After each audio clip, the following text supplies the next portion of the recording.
너희 생각에는 어떠하냐?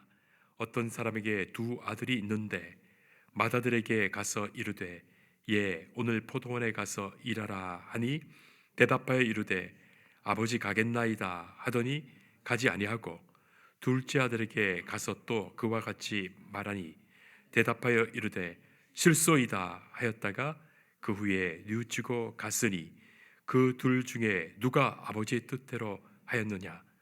이르되 둘째 아들이니이다. 예수께서 그들에게 이르시되 내가 진실로 너희에게 이르노니 세리들과 장로들이 너희보다 먼저 하나님 나라에 들어가리라. 요한이 의의 도로 너희에게 왔거늘 너희는 그를 믿지 아니하였으되 세리와 장로는 믿었으며 너희는 이것을 보고도 끝내 뉘우쳐 믿지 아니하였도다. 아멘. 엄마 개구리가 자기 아들인 새끼 청개구리에게 이 엄마가 죽거든 무덤을 강가에 만들어 달라고 그렇게 마지막 유언을 남깁니다. 이 자식 청개구리는 평생 살면서 이 어머니 청개구리 말을 듣지 않았어요. 늘 반대로만 거꾸로만 했습니다.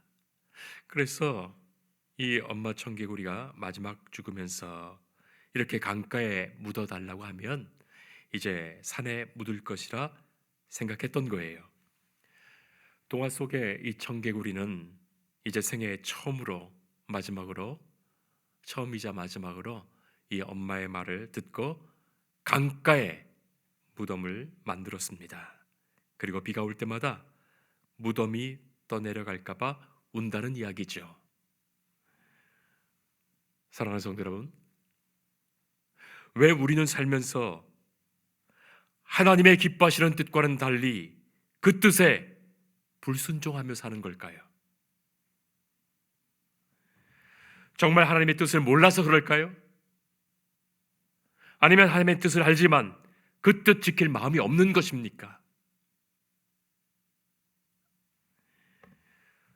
예수님께서는 십자가 지시기 마지막 전에 마지막까지 아버지의 뜻을 물었고 그 아버지의 뜻을 구했습니다.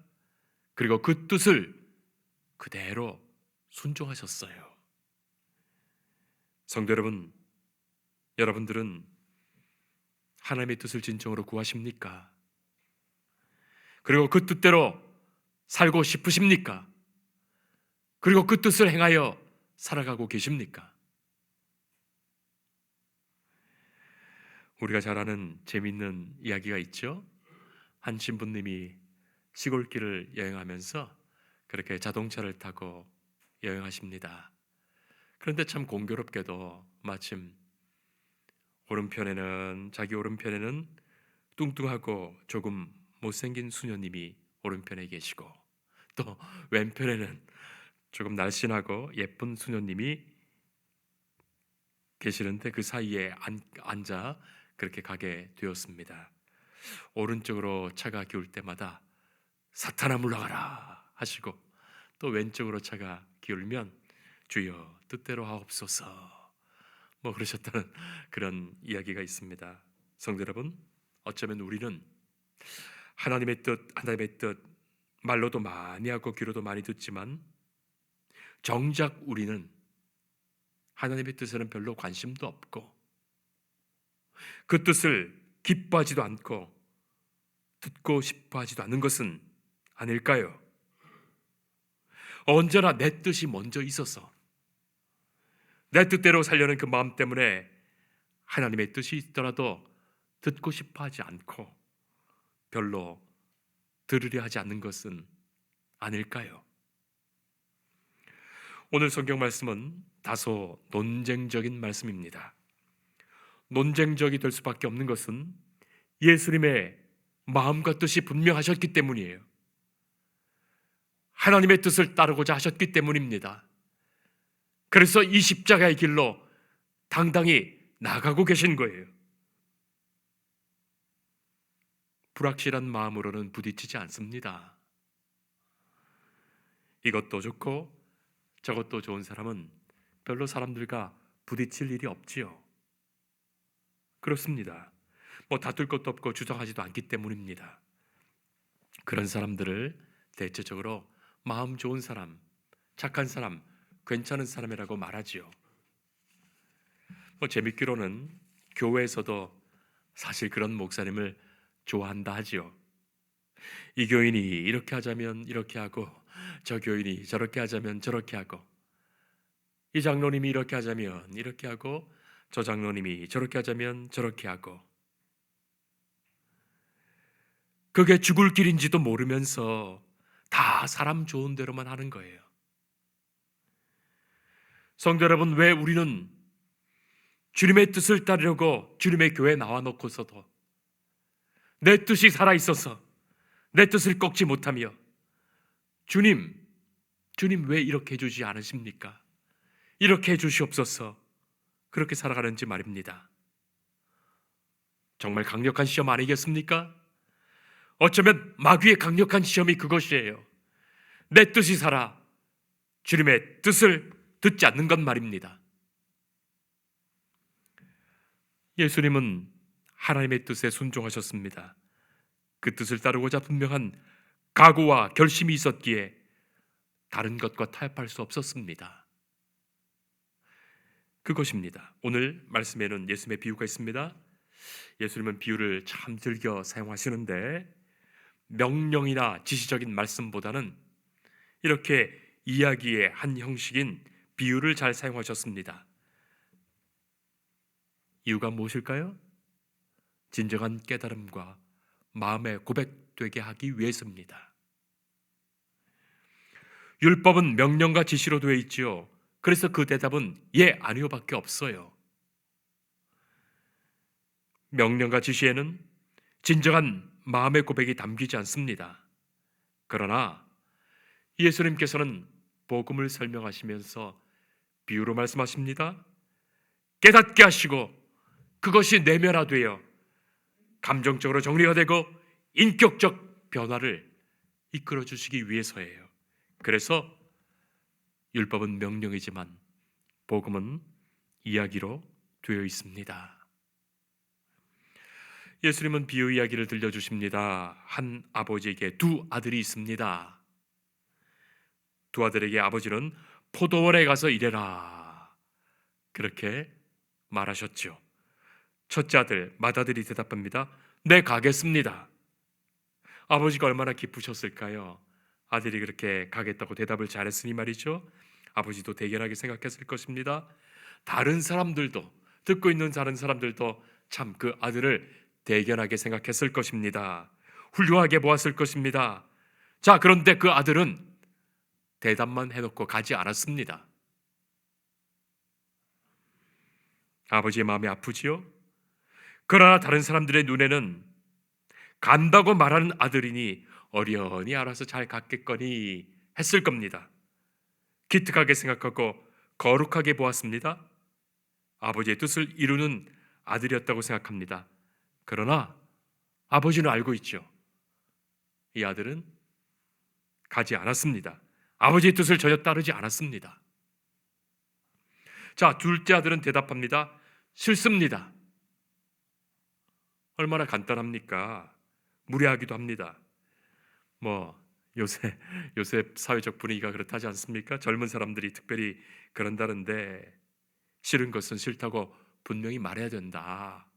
그렇지 않으면 다음에도 내가 싫어하는 것 시키게 되니까 싫은 것은 싫다고 분명히 말해라. 그런 분위기입니다. 처음부터 기선 잡으라는 거죠.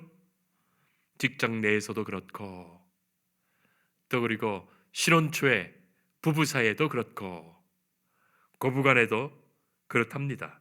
자기 생각이 분명하니 그야말로 자기 뜻대로 사는 거죠. 자, 그런데 둘째 아들을 대하는 아버지의 마음은 어땠을까요? 아버지의 마음은 아픕니다. 못 가겠다고 했으니 아버지의 마음이 아플 뿐만이 아니라 그 대답 듣는 주변 사람들도 수근수근거립니다. 잘못된 아들이고 참 못된 아들이고 손가락질도 합니다. 아니, 아버지를 봐서라도 자기를 뒤로 제쳐놓고 네, 가겠습니다, 따라야지. 어떻게 그럴 수 있는가?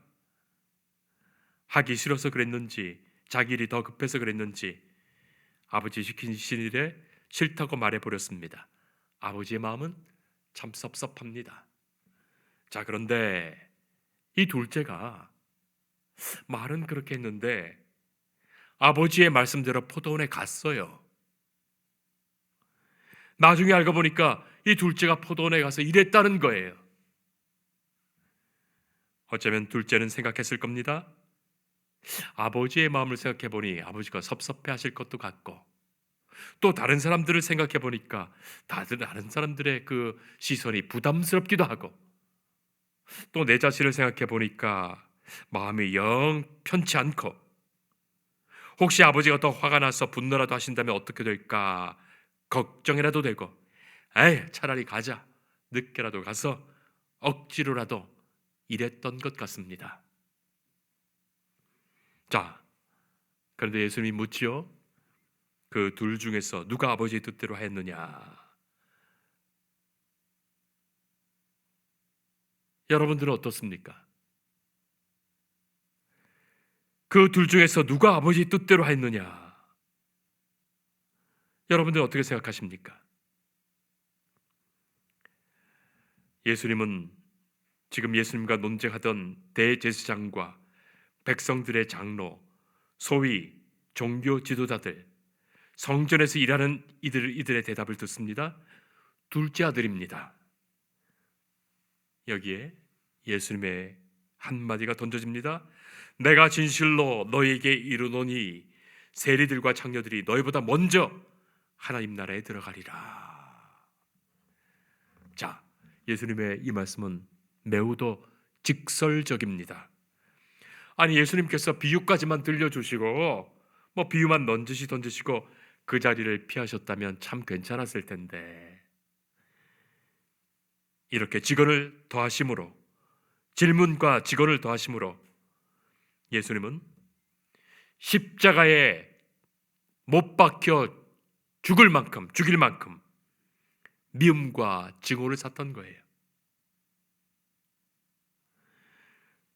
죽으려고 하지 않고서야 어떻게 저렇게 말할 수 있을까 싶은 말을 하신 겁니다. 성도 여러분,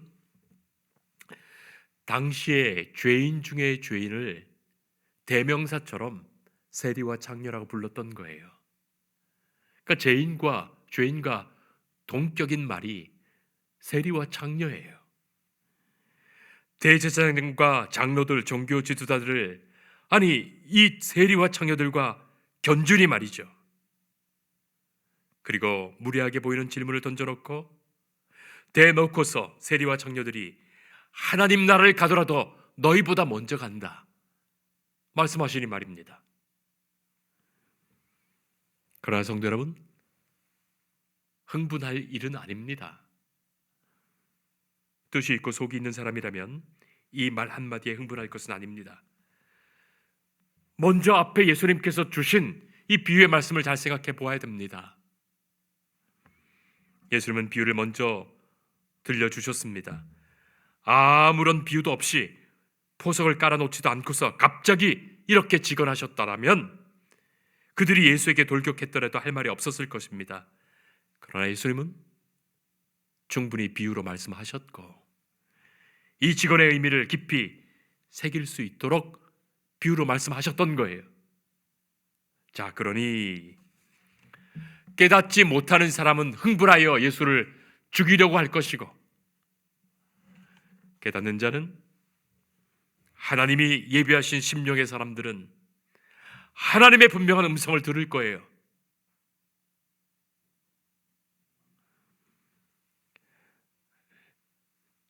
저희 집에는 아들 둘이 있는데 지금은 다 성인이 되었지만 이 아이들이 자라면서 보니까 점점 자라면서 어렸을 때는 엄마 아빠가 시키는 말을 참 잘 듣더니 자라면서 자기 생각도 생기고 주장도 생기고 예전처럼 부모님 말씀을 듣거나 순종하지 않는 거예요. 어렸을 때 이야기예요. 하루는 엄마가 쓰레기 봉투를 좀 버려달라 그렇게 아이들에게 이야기했어요. 예전 같으면 엄마 돕는 일을 참 좋아하더니 이제는 컸다고 그런지 싫어합니다. 둘째 아이가 왜 그런 일을 자기한테 시키냐고 투덜거리며 화를 냅니다. 그리고 이런 변명 저런 변명을 다 합니다. 다리도 아프고 농구를 하고 와서 힘이 들고 하기 싫다고 말하고는 자기 방으로 들어가 버렸어요. 그런데 그러더니 한 20분 지나서 슬그머니 그렇게 나오더니 쓰레기 봉투를 들고 내려갑니다. 조용히 그냥 가면 좋을 텐데 한마디를 하면서 내려가는 거예요. 말 안 듣는다고 할까봐 에이 차라리 버리고 오자. 내 마음이라도 편해야지. 그러면서 이 아이가 내려가는 거예요. 웃기기도 하고 또 안타깝기도 하고 또 어떻게 생각해보면 재밌기도 합니다. 재밌죠. 결국에는 쓰레기 봉투를 내버리고 왔습니다. 기특하긴 하지만 흡족하지는 않습니다. 예수님의 비유에서 아버지신 하나님이 이 둘째 아들을 정말 기뻐했겠습니까? 여러분 어떻게 생각하십니까? 흡족하셨을까요? 그제라도 뉘우친 것 보시며 불쌍히 보신 것이지 관둬라 하고 싶으셨을 거예요. 그 아들이 일하러 가서도 그리고 일하면서도 얼마나 말이 많았겠는가 싶습니다. 첫째 아들은 어떻겠습니까? 잘 대답해서 정말 기쁘셨을까요? 그러나 가지 않았어요. 왜 가지 않았을까? 이해하려고도 해봅니다. 도무지 어쩔 수 없는 일이라도 있지 않았을까? 갑자기 병이라도 생긴 것이 아닐까? 못 갔더라면 무슨 일이라도 있겠지. 아버지는 많은 생각을 하셨을 것입니다. 그러나 그 아들은 뜻대로 행치 않았습니다. 결국 뜻을 저버렸어요. 그런데 자기가 무엇을 잘못했는지도 모릅니다. 그게 진짜 문제예요.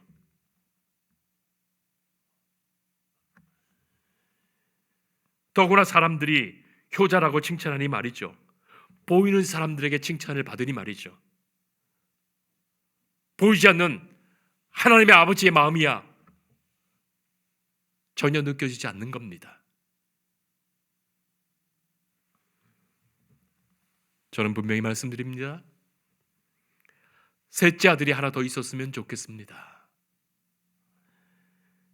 예, 하겠습니다. 대답하고 이왕에 하는 것 참 즐거운 마음으로 기쁜 마음으로 아버지의 일이 나의 일이다 생각하면서 말씀대로 그대로 따르는 아들 말이죠.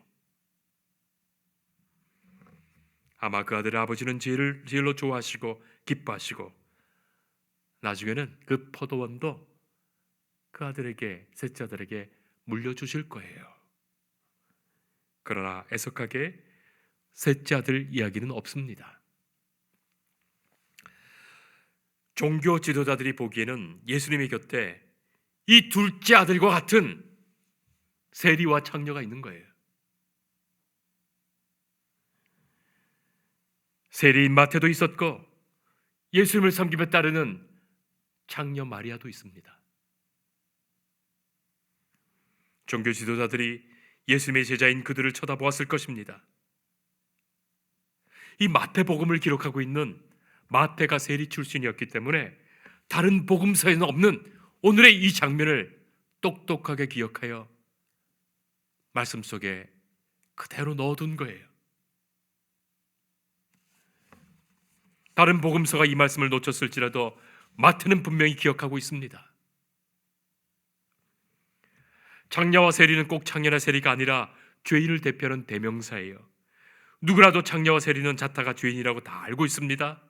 자, 그런 죄인의 대명사격인 창녀와 세리가 버젓이 지금 예수님 가까이 있는 거예요. 예수님의 제자로 있는 거예요.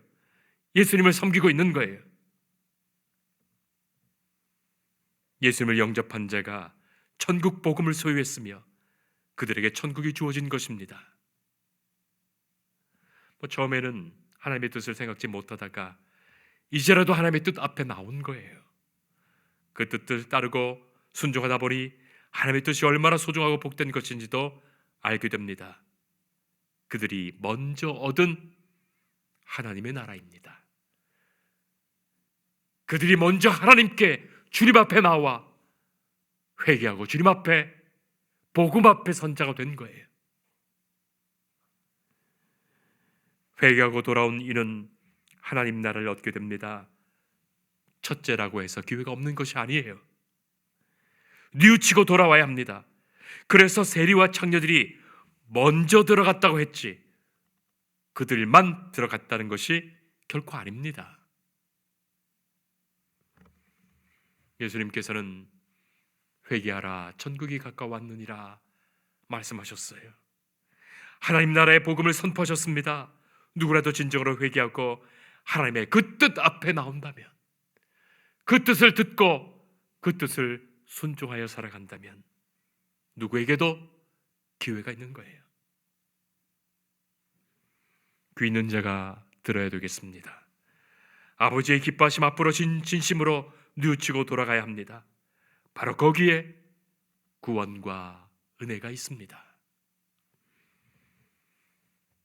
오늘날 교회된 우리 성도들은, 주님의 몸된 교회의 성도들은 하나님의 그 뜻 앞에 할 뿐만이 아니라 순종하는 삶을 기쁘고 즐겁게 살아가는 사람들이에요. 그들이 교회입니다. 예수님이 그렇게 하셨어요. 예수님께서 아버지의 뜻에 예라고 대답하셨고 그 뜻을 그대로 순종하셨습니다. 그리하여 아들이 말하고 행하는 것을 보면 과연 그의 아버지의 아들이구나, 그 아버지의 그 아들이구나 할 것입니다. 우리가 마땅히 그래야 되지 않겠습니까? 예 대답하며 감사함으로 감당하는 그들이 교회예요. 교회가 하나님 아버지의 아들, 딸 되어 오직 아버지의 말씀을 들으며 그 말씀을 마음에 새기고 그 말씀대로 아멘하고 순종하는 것입니다. 교회는 아버지의 나라에 먼저 가고 나중 가고가 아닙니다. 이미 천국 백성, 하나님의 자녀 되어 그 천국이 그의 삶에 임하여 있는 거예요. 이미 하나님 나라의 백성으로 이 땅에 살아갑니다. 기도하겠습니다. 하나님 감사합니다. 우리의 삶에 하나님의 기뻐하시는 뜻이 이루어지게 하옵소서. 예수님의 기도처럼 하늘에서 아버지의 뜻이 이루어짐 같이 이 땅에서도 우리 가정에, 내 삶에, 우리 교회에 아버지의 뜻이 이루어지기를 기도합니다. 우리가 진정으로 주의 뜻을 구하는 마음에서 그 뜻을 이루는 삶을 기뻐하며 순종하며 행하게 하옵소서. 그리하여 주님의 뜻이 내 삶의 뜻되게 하옵소서. 예수님 이름으로 기도합니다. 아멘.